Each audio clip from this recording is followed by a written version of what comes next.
Problem number 39 तक हम पहुंच चुके हैं। प्रॉब्लम नंबर 39 समझा के देती हूँ, होमवर्क में कर लीजिएगा क्योंकि सिंपल है, कुछ भी ज़्यादा डिफिकल्ट नहीं है। जैसे प्रॉब्लम नंबर 38 था एज इट इज वैसा ही है। चलो देख लेते हैं कि क्या बोला है उन्होंने। Find the cost per unit of electricity generate month अप्रैल 2013। 2013 का प्रॉब्लम है, अप्रैल मंथ का। मंथ दिया है, थोड़ा डेज के ऊपर ज्यादा ध्यान दीजिएगा। फ्यूल दिया है, फ्यूल में बताया उन्होंने कोल 1200 टन ₹11 पर टन, और कोक बताए हैं 500 टन ₹15 पर टन। कुछ नहीं, मल्टीप्लीकेशन आपको करना है। Handling charges of fuel at 50 पैसे पर टन, 50 पैसे हैंडलिंग चार्जेस बोला है उन्होंने, तो हैंडलिंग चार्जेस 50 पैसे निकाल लीजिएगा। और नेक्स्ट हैंडलिंग चार्जेस 50 रुपए है, ठीक है। किसके ऊपर निकालोगे आप हैंडलिंग चार्जेस 50 पैसे? तो हैंडलिंग चार्जेस के लिए आपको क्या करना पड़ेगा, 1200 प्लस 500 कितना, 1700, उस मल्टीप्लाइड बाय 50 पैसे, ऐसे कैलकुलेशन करना है। पहले कोल लिख लीजिएगा 1200 मल्टीप्लाइड बाय 11, कोक लिख लीजिएगा 500 मल्टीप्लाइड बाय 50, फिर हैंडलिंग चार्जेस लिखिएगा 1200 प्लस 500, क्योंकि ऑफ फ्यूल, फ्यूल के ऊपर बोला है तो फ्यूल के अंदर दो एटम आते हैं, कोल और कोक, इसीलिए 1700 मल्टीप्लाइड बाय 50 पैसे, ठीक है। उसके बाद है एश रिमूवल चार्जेस, वो बताए उन्होंने 160 टन एट 25 पैसे पर टन। कुछ नहीं करना है, डायरेक्ट मल्टीप्लीकेशन आपको यहाँ पे करना है ऐश के लिए, ठीक है। पर ऐश का जो कैलकुलेशन है वो कहाँ लिखोगे, ऐश रिमूवल चार्जेस करके कहाँ लिखोगे, तो ये ऐश रिमूवल चार्जेस का मतलब क्या होता है, जो कोयले का चूरा जो निकला है उसको रिमूव करने के लिए, मतलब क्लीन करने के लिए किसी को हायर किया होगा तो वो है, ठीक है। तो ये इनकम नहीं है हमारे, हमने उसको सेल नहीं किया है, वो एक तरह का एक्सपेंडिचर है, खर्चा है, ठीक है। तो ये 4th नंबर का हैंडलिंग चार्जेस के बाद आइटम लिखिएगा 160 मल्टीप्लाइड बाय 0.25, मतलब 25 पैसे। Next, cost of water from the river was 1,60,000 gallon at 37 half, मतलब क्या है वो 37 हाफ करके दिया है, तो उसको इस तरह से लिखिएगा, कैलकुलेशन के लिए आपको आसानी होगी। मैं बता देती हूँ कि 37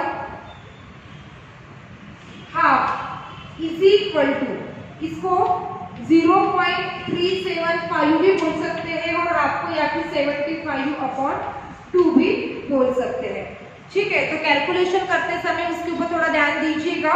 जितनी कॉस्ट दी है, कॉस्ट कितनी दी है उन्होंने 1,60,000, cost of water pump from the river, तो 1,60,000 गैलियन एट ₹37.5 पैसे पर 1000 गैलियन। तो इसका कैलकुलेशन कैसे कीजिएगा आप लोग, इक्वेशन क्रिएट कीजिएगा। उन्होंने क्या बोला है कि 1,60,000 गैलियन हमें लगने वाले हैं इलेक्ट्रिसिटी जनरेट करने के लिए, तो उन्होंने क्या बोला है 1000 के लिए 37 हाफ रुपीज लग रहे हैं, तो 1,60,000 के लिए कितना, इस तरह से आपको इक्वेशन बनाना है। 1,60,000 के लिए कितना, जो आंसर आएगा उसको मल्टीप्लाई कर लीजिएगा और पर मंथ के इसमें कैलकुलेट कर लीजिएगा। यहाँ पे बेस पीरियड हमें लिखना है 1 मंथ, ठीक है। चलो नेक्स्ट आइटम की तरफ बढ़ते हैं। प्रॉब्लम जैसे जैसे समझा रही हूँ वहां पे आप लिखते जाइए, कैलकुलेशन के लिए आपको आसानी होगी। 2 दिन बाद इसका सॉल्यूशंस आपके ग्रुप पे आ जाइएगा, तो उसमें से चेक कर लीजिएगा, ठीक है। आगे नेक्स्ट पॉइंट है हमारा वाटर पंप के बाद, वाटर पंप का इक्वेशन याद रखिएगा, 1000 के लिए इतना है तो 1,60,000 के लिए कितना, तो इस तरह से आपको आंसर को कैलकुलेट करना है। जितना आंसर आएगा उसको मंथ में कन्वर्ट कर दीजिएगा। नेक्स्ट आगे क्या बोला है, ऑयल 50 गैलियन एट ₹4 पर गैलियन, ठीक है। ऑयल का पूछा है उन्होंने कि 50 गैलियन तो ₹4 पर गैलियन, ठीक है। ऑयल लग रहा है 50 गैलियन का, ठीक है। तो एक गैलियन कितने में मिल रहा है, 4 रुपए में, तो 50 मल्टीप्लाइड बाय 4। आगे नेक्स्ट पॉइंट, उसके बाद है क्रेडिट ऑन अकाउंट ऑफ। तो ये क्रेडिट मतलब क्या रहता है, अकाउंट्स पड़े हो, क्रेडिट साइड पे क्या मिलती है हमें, इनकम। डेबिट पे एक्सपेंसेस रहते हैं तो क्रेडिट पे क्या रहता है, इनकम। तो क्रेडिट में क्रेडिट हुए बोलते अकाउंट में, तो ये क्या है हमारी इनकम है।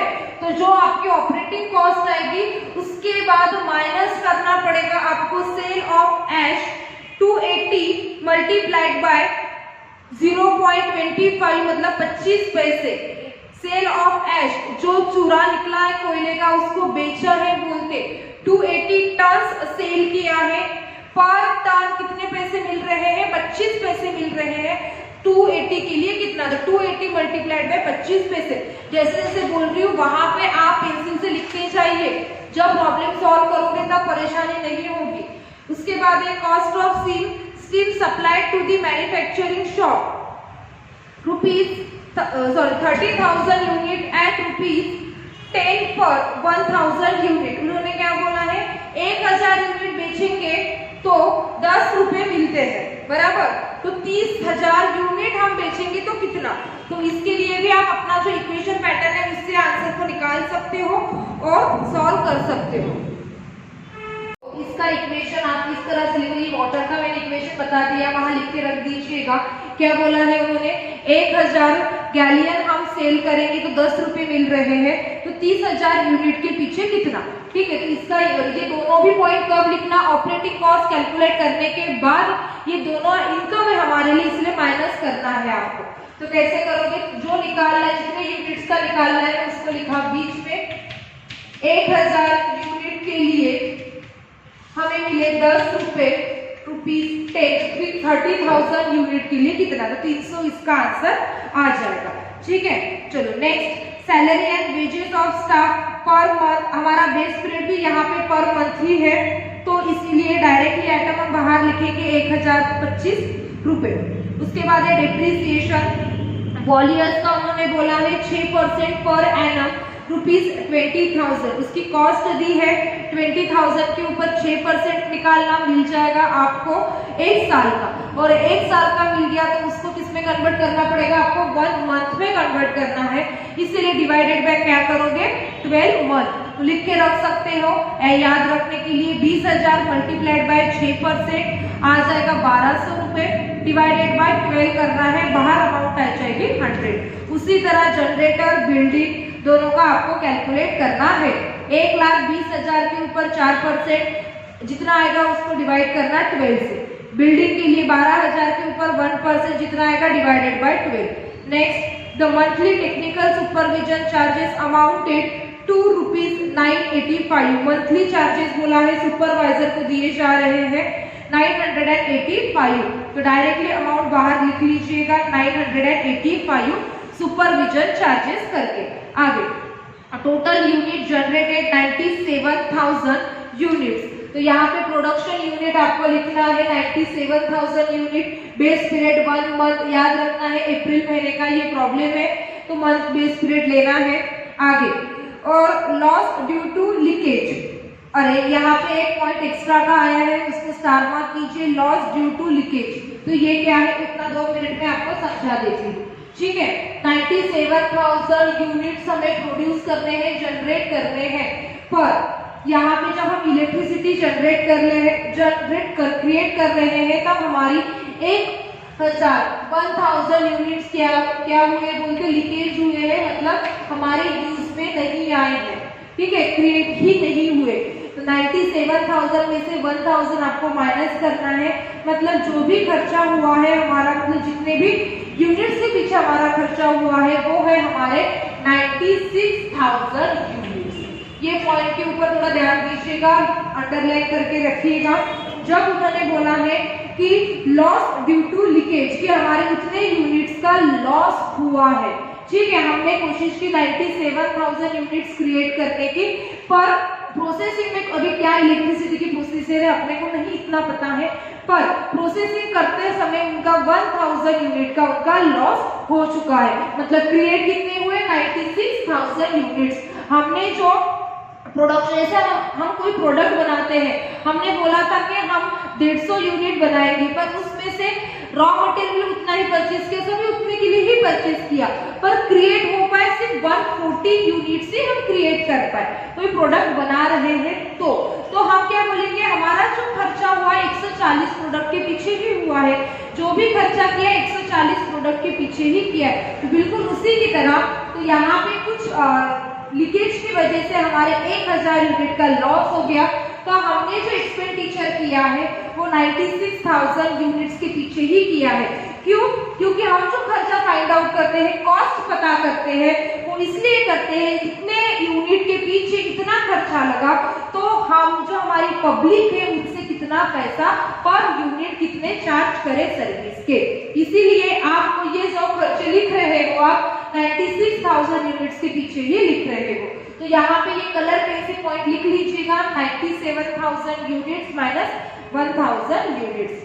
बाकी का प्रॉब्लम एज इट इज जैसे मैंने आपको समझाया वैसे लिखना है, भूलना नहीं। ऑपरेटिंग कॉस्ट कैलकुलेट करने के बाद माइनस करना है सेल ऑफ ऐश, ऐश मतलब जो कोयले का चूरा है उसको बेच के पैसे कमाए हैं, और दूसरा उन्होंने दिया है सेल ऑफ स्टील। आगे प्रॉब्लम नंबर 39 के ऊपर लिखिएगा होमवर्क, और मेरे हिसाब से 2 पेज कन्वीनियंट है प्रॉब्लम सॉल्व करने के लिए, 2 पेज जगह छोड़ दीजिए और वीडियो को पॉज कीजिए और प्रॉब्लम नंबर 40 के लिए टेबल प्रिपेयर कीजिए। अभी हम इसको क्लास में सॉल्व कर रहे हैं, वीडियो कंप्लीट होने के बाद आपको 39 को सॉल्व करना है, समझा के मैंने बता दिया। तो पॉज कीजिए, अभी सॉल्व करते हैं problem number 40। Problem number 40, from the following data find out in an appropriate cost sheet from the generating cost of electricity per unit in an iron and steel work during the month April 2013। 2013 का problem है, ये अप्रैल महीने का 1 month base period हमें यहाँ पे लेना पड़ेगा, 1 मंथ बेस पीरियड, ठीक है। आगे प्रॉब्लम में एक ही थोड़ा सा नया पॉइंट है, बाकी एज इट इज है प्रॉब्लम, फिर भी मैं यहाँ पे क्लास में करवा देती हूँ, क्यों पेपर में आ चुका है इसीलिए। देखिए क्या बोला है उन्होंने, fuel coal at the beginning of the month, month के स्टार्टिंग में 500 टन कोयला उन्होंने परचेज किया है, supply during the month 1100 ton, और सप्लाई मतलब बीच में, ड्यूरिंग द मंथ मतलब बीच में, और उन्होंने 1100 टन कोयला या फ्यूल उन्होंने मंगवाया है। Balance at the end of the month मतलब 400 टन बैलेंस रहा बोलते, तो इसका मतलब क्या हुआ, याद होगा आपको, प्रोसेस चैप्टर पढ़े हो तो उसमें स्टार्टिंग में भी पिछले साल का बचा हुआ जो रॉ मटेरियल इस साल यूज करते थे, फिर नया परचेज करते थे, जो बैलेंस बचा है उसको क्लोजिंग स्टॉक करके कंसिडर करते थे, ठीक है, मतलब करते होंगे क्योंकि चैप्टर अभी कंटिन्यूशन में वही चल रहा है। तो क्या बोला है उन्होंने, 500 टन स्टार्टिंग में था, बिगिनिंग ऑफ द मंथ मतलब अभी इस साल इस महीने में अप्रैल महीने में जो प्रोडक्शन जो हम इलेक्ट्रिसिटी बना रहे हैं, जनरेट कर रहे हैं, उसके लिए जो फ्यूल मतलब कोल यूज किया जा रहा है वो 500 टन पिछले महीने का होगा, बैलेंस बचा हुआ। तो अभी यहाँ पे इस साल रफ में बता रही हूँ, फिर यहाँ पे हम जो पॉइंट पढ़ेंगे तो डिटेल में उसको सॉल्व करेंगे। 5 टन पिछले साल का माल इस साल इस महीने में यूज कर रहे हैं, मार्च महीने के जो बैलेंस कोल बचा होगा वो अप्रैल महीने को वो यूज कर रहे हैं 500 टन। उसके बाद ड्यूरिंग द मंथ उन्होंने इतना परचेज किया है, मतलब टोटल कितनी होती है 1600, ठीक है। पर उन्होंने आखिरी में क्या बोला कि महीने के एंडिंग में 400 टन कोयला बैलेंस बच रहा है, तो इसका आंसर आपका आ जाएगा 1200 कि इस मंथ में अप्रैल में हमने 1200 टन कोयला यूज किया है इलेक्ट्रिसिटी जनरेट करने के लिए। तो यहाँ पे कैसे लिखना है, जब प्रॉब्लम सॉल्व करेंगे तब इसके ऊपर बात करेंगे। तो इतना याद रखना है, 500 पिछले महीने का होगा, इस साल 1100 लिया और 400 बैलेंस बचा है, मतलब 1200 ही यहाँ पे इस महीने में यूज हुआ है। आगे annual contract for supply of coal FOR colliery at ₹10 per ton. तो ये जो हम साल भर का जो कॉन्ट्रैक्ट देते हैं कोल परचेज करने के लिए, या फिर हमने कॉल करके उनको बोल दिया कि हमारे गोडाउन में हमारे जहाँ पे प्लेस है, जिस एरिया में है वहाँ पे हमें वो कोयला वहाँ पहुँचा दीजिए, तो जो सप्लायर है, जो कॉन्ट्रैक्टर है, उन्होंने क्या बोला है, ₹10 पर टन हम 10 रुपए उसका चार्जेस लेंगे। Add 10% to cover freight and handling charges. तो इन्होंने क्या बोला है कि जो कोयला यहाँ पे पहुंचा रहे हैं या हमारे प्लेस पे जो परचेस कर रहे हैं हम लोग, वो कितना है, ₹10 पर टन। हमने टोटल अभी परचेस किया है पहले 500, ठीक है, उसका भी कैलकुलेशन यहाँ पे हमें लिखना पड़ेगा इस महीने में, क्योंकि हम 500 टन यूज कर रहे हैं, ठीक है। 500 टन कोयला परचेस किया 10 रुपए में पर टन 10 रुपए में है, तो 500 कितने में रहेगा, 500 मल्टीप्लाइड बाय 10 करना पड़ेगा। फिर हमने 1100 टन फिर से बुलाया, ठीक है, पर टन वही रेट था 10 रुपए का ही, और उसमें से ये बैलेंस बचा है 400, वो परचेस कर लिया है, तो इसका कैलकुलेशन में असर पड़ने वाला है कि कितना आएगा कितना नहीं आएगा। तो डायरेक्टली हमारा जो कैलकुलेशन होगा वो होगा 1200 रुपए के ऊपर। पर उन्होंने आगे जो पॉइंट बोला है इसके ऊपर अंडरलाइन कीजिए, add 10% to cover freight and handling charges. उन्होंने अलग से, जैसे हम कोई फ्रिज या फिर टीवी लेते हैं तो उसके साथ हमें उनके फिटिंग चार्जेस भी देने पड़ते हैं अलग से, पता होगा। तो उसी तरह यहाँ पे उन्होंने 10% चार्जेस एक्स्ट्रा लगाए, हैंडलिंग चार्जेस, उसको लाने के लिए, मतलब उनको पर टन आप लाते हो तो इतना इसके पीछे आपको रुपीस देना पड़ेगा। तो इसका इस तरह से कैलकुलेशन होता है। वो पॉइंट इंपॉर्टेंट है, इसलिए उसके ऊपर ज्यादा बात कर रही हूँ, बाकी का प्रॉब्लम बिल्कुल सिंपल है। तो इतना जो सेंटेंस पढ़ा उसका क्या मीनिंग निकाला हमने कि 500 टन बिगिनिंग स्टार्टिंग में हमारे पास थे, उसमें फिर 1100 हमने परचेज किए, 1100 परचेज करने के बाद उसमें से 400 बैलेंस रहे, तो इस महीने में 1200 ही यूज हुए। और दूसरी बात, क्या रेट से हम परचेज कर रहे हैं, तो पर टन, एक टन कितने में मिल रहा है हमें, ₹10 में मिल रहा है, 10 रुपए में मिल रहा है।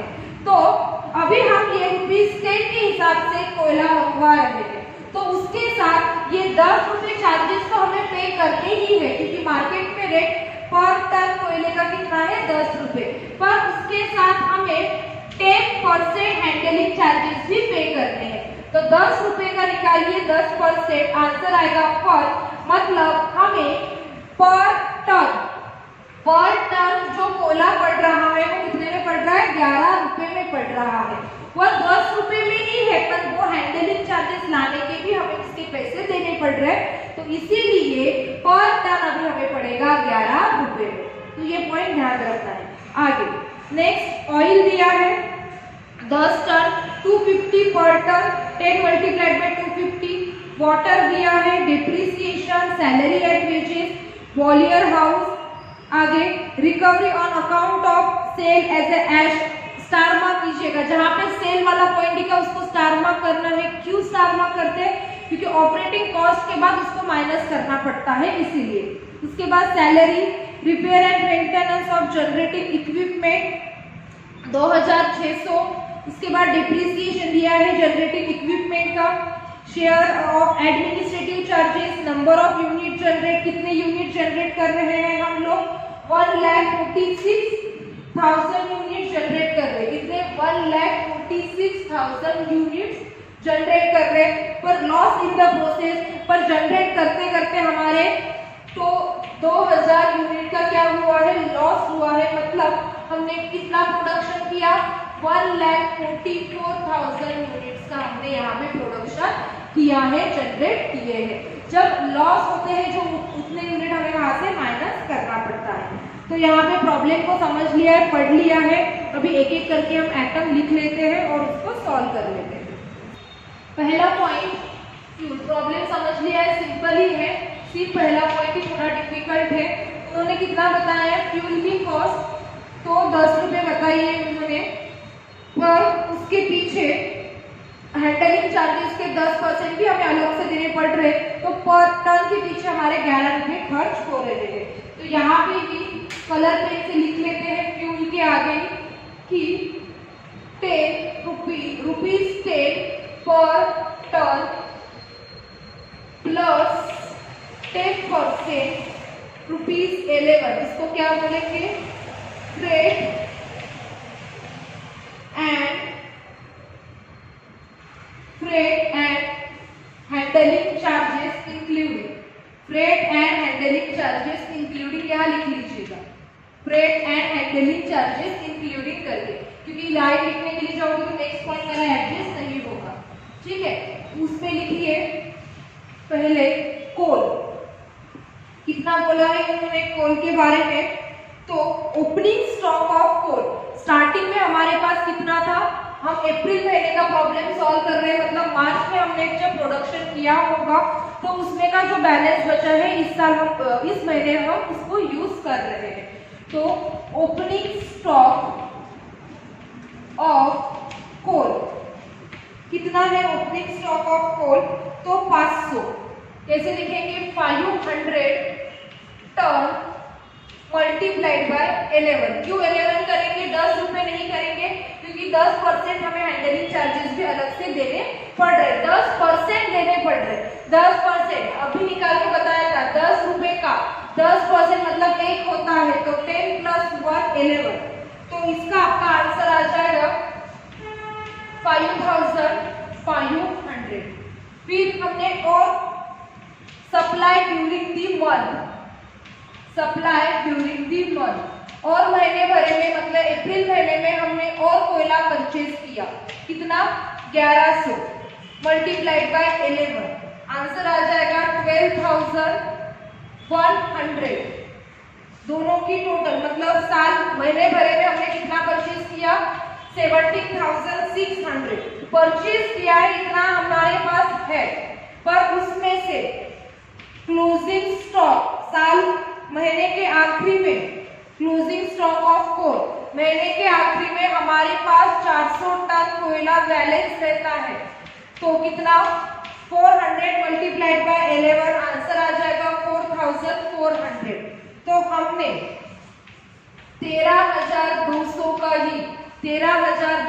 ही कोयला यूनिट जनरेट करने के लिए यूज किया। स्टार्टिंग में 5500 का पहले का था, नया 1200 परचेज किया, टोटल आ गई 17600, पर इसमें से 4400 हमारे पास पैकेट मतलब बच जाता है, तो प्रोडक्शन के लिए कितना यूज किया 13200 का। चलो नेक्स्ट पॉइंट है हमारा ऑयल, लिखिए ऑयल कितना बोला है उन्होंने, 10 टन ऑयल परचेज किया है, बोलते पर टन उन्होंने बताया है ₹250, तो 10 मल्टीप्लाइड बाय 250, आंसर आएगा 2500। नेक्स्ट है water pumping charges, water pumping charges, अभी इलेक्ट्रिक जनरेशन डिपार्टमेंट के वहां के खर्चे अलग रहते हैं, ट्रांसपोर्टेशन के तो भी हमें पता रहते हैं, रेट ओवरहेड एक्सपेंसेस, इस तरह से पेट्रोल ऑयल इस तरह से खर्चा लगता है। अभी इलेक्ट्रिक डिपार्टमेंट का अलग अलग तरह के वहाँ खर्चे होते हैं, अलग अलग नाम से दिए जाते हैं, हमें कुछ नहीं करना है, सभी को एक्सपेंडिचर समझ के सॉल्व करना है, और जो जैसे दिया है उस हिसाब से उसका आंसर कैलकुलेट करना है। तो क्या बताया है इन्होंने वाटर पंप चार्जेस के बारे में, तो 2 लाख वाटर पंप, सॉरी यहाँ पे 15,000 गैलियर परचेज करने के लिए बोला है,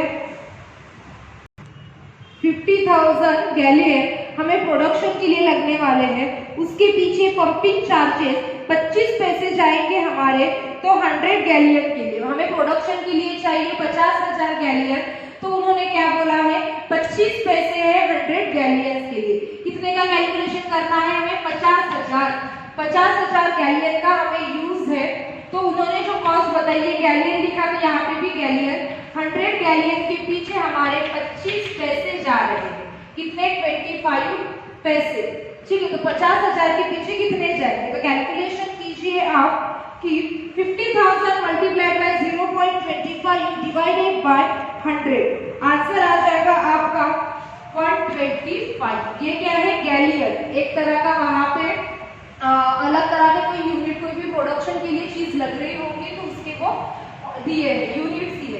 50,000 की जरूरत है, 100 मिल रहे हैं हमें 25 पैसे में, तो 50,000 कितने में मिलेंगे 125 में मिलेंगे। तो नेक्स्ट पॉइंट है डिप्रिसिएशन, तो लिखिए depreciation of steam boiler. Fourth point, depreciation on steam boiler.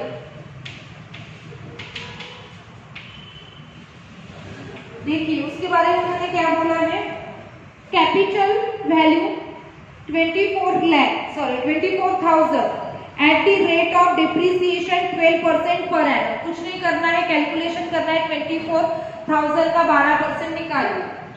24,000 का 12% कितना आएगा? 24,000 का 12%, जितना आंसर आएगा उसको डिवाइडेड बाय क्या करना पड़ेगा आपको? 12 मंथ करना पड़ेगा। क्यों 12 मंथ करना पड़ेगा?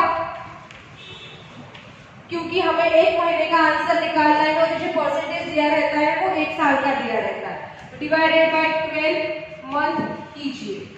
24,000 का 12% निकाला 2,880 डिवाइडेड बाय 12 करने के बाद आपका इसका आंसर आ जाएगा 240 रुपए।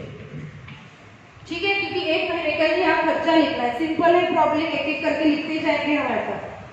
Fifth number, salary. किसके बारे में बताइए? सैलरी को, salary and wages of the boiler house.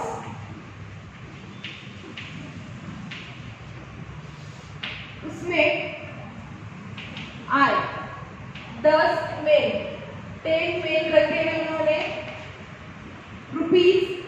₹100 per month. Monthly उनको एक मेन को 100 रुपीज दे रहे हैं, तो 10 मेन के पीछे हमारे कितने पैसे खर्च होंगे? तो 10 मल्टीप्लाइड बाय 100, आंसर आ जाएगा आपका 1000। उसके बाद सेकंड, पुलिस भी रखे हैं उन्होंने, सामान उठाने के लिए रखे होंगे। कुली कितने रखे हैं उन्होंने? तो कुली रखे हैं उन्होंने 40 कुली रखे हैं, मल्टीप्लाइड बाय एक कुली को दे रहे हैं 20 रुपए। तो 40 के पीछे कितने जाएंगे हमारे? 800 रुपए खर्च होंगे। बाहर आ जाएगा 1800। तो सैलरी एंड वेजेस हमने कितने पे किए हैं? 1800 मंथली पे किए हैं। हमने 10 मेल रखे हैं, पर मेल को दे रहे हैं 100, तो 1000 रुपए उनके पीछे जा रहे हैं। और पुलिस रखे हैं 40 और 20 रुपए एक कुली को दे रहे हैं। तो इस तरह से हमने सैलरी और वेजेस का पेमेंट किया है। नेक्स्ट क्या बोला है? रिकवरी। ये तो सबसे आखिरी में होगा क्योंकि ये सेल है, हमारे लिए इनकम है, हम अभी खर्चे लिख रहे हैं। Next, salary and wages of the generating station. जहां पे प्रोडक्शन किया जा रहा है, इलेक्ट्रिसिटी जनरेट की जा रही है, अलग से वहां पे सैलरी एंड वेजेस दी गई है। वहां पे जो पर्सन उन्होंने हायर की होगी उसके लिए। तो कितना बोला है? मेन कितने रखे उन्होंने? मेन रखे हैं 50 और एक को दे रहे हैं 100 रुपए। यहाँ पे 50 आदमी रखे उन्होंने, 50 मल्टीप्लाइड बाय 100, आंसर आ जाएगा 5000। और वहां पे भी उन्होंने पुलिस रखे हैं, कुली कितने कुली रखे उन्होंने? 20, एक को दे रहे 20 रुपए। तो 20 मल्टीप्लाइड बाय 20, 400, बाहर आ जाएगा 5400। ये जो सैलरी एंड वेजेस दिए, ये बॉयलर हाउस में जो पर्सन काम कर रहे हैं उनको उनका पेमेंट किया है। यहाँ पे जनरेटिंग ऑफ इलेक्ट्रिसिटी, तो वहां पे हमने उनको सैलरी एंड वेजेस का पेमेंट किया है। चलिए नेक्स्ट पॉइंट है हमारा रिपेयर एंड मेंटेनेंस। लिखिए point number 6, repairs and maintenance. कितना खर्चा किया है रिपेयर एंड मेंटेनेंस के पीछे? तो 2600 रुपए खर्च हुए मंथ का ही बेस पीरियड ले, इसलिए डायरेक्टली लिख लेंगे। उसके बाद है नेक्स्ट, डिप्रिसिएशन। इसका डिप्रिसिएशन बोला है उन्होंने निकालने के लिए। जनरेटिंग इक्विपमेंट, जो इलेक्ट्रिसिटी बनाने के लिए इक्विपमेंट यूज कर रहे हैं, उसकी कॉस्ट उन्होंने बताई है 1,20,000 और उसका डिप्रिसिएशन निकालना है, बोलते हैं 12.5%। तो लिखा लीजिए डिप्रिसिएशन और इक्विपमेंट